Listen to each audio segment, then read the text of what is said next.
Since Ableton Live 12, you have the options to set scale awareness globally via clips, and this is being shown up here quite small for my taste. So I created a Max for Live plugin which lets you monitor which current scale you have set or you have selected via the scale awareness. So this pop-up window here can be resized, made really big, and the position can be saved and automatically recalled when you're opening up this Ableton Live set.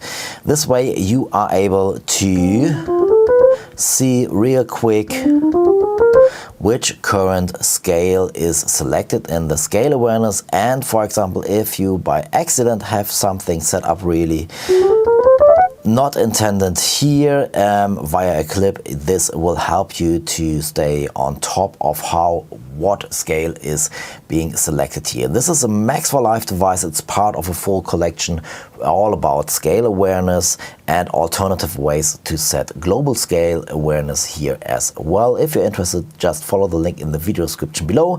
Max for Live is included in the Ableton Live Suite version or can be bought as an add-on towards Ableton Live Standard. Just follow the link in the video description to find out more. Take care, bye bye.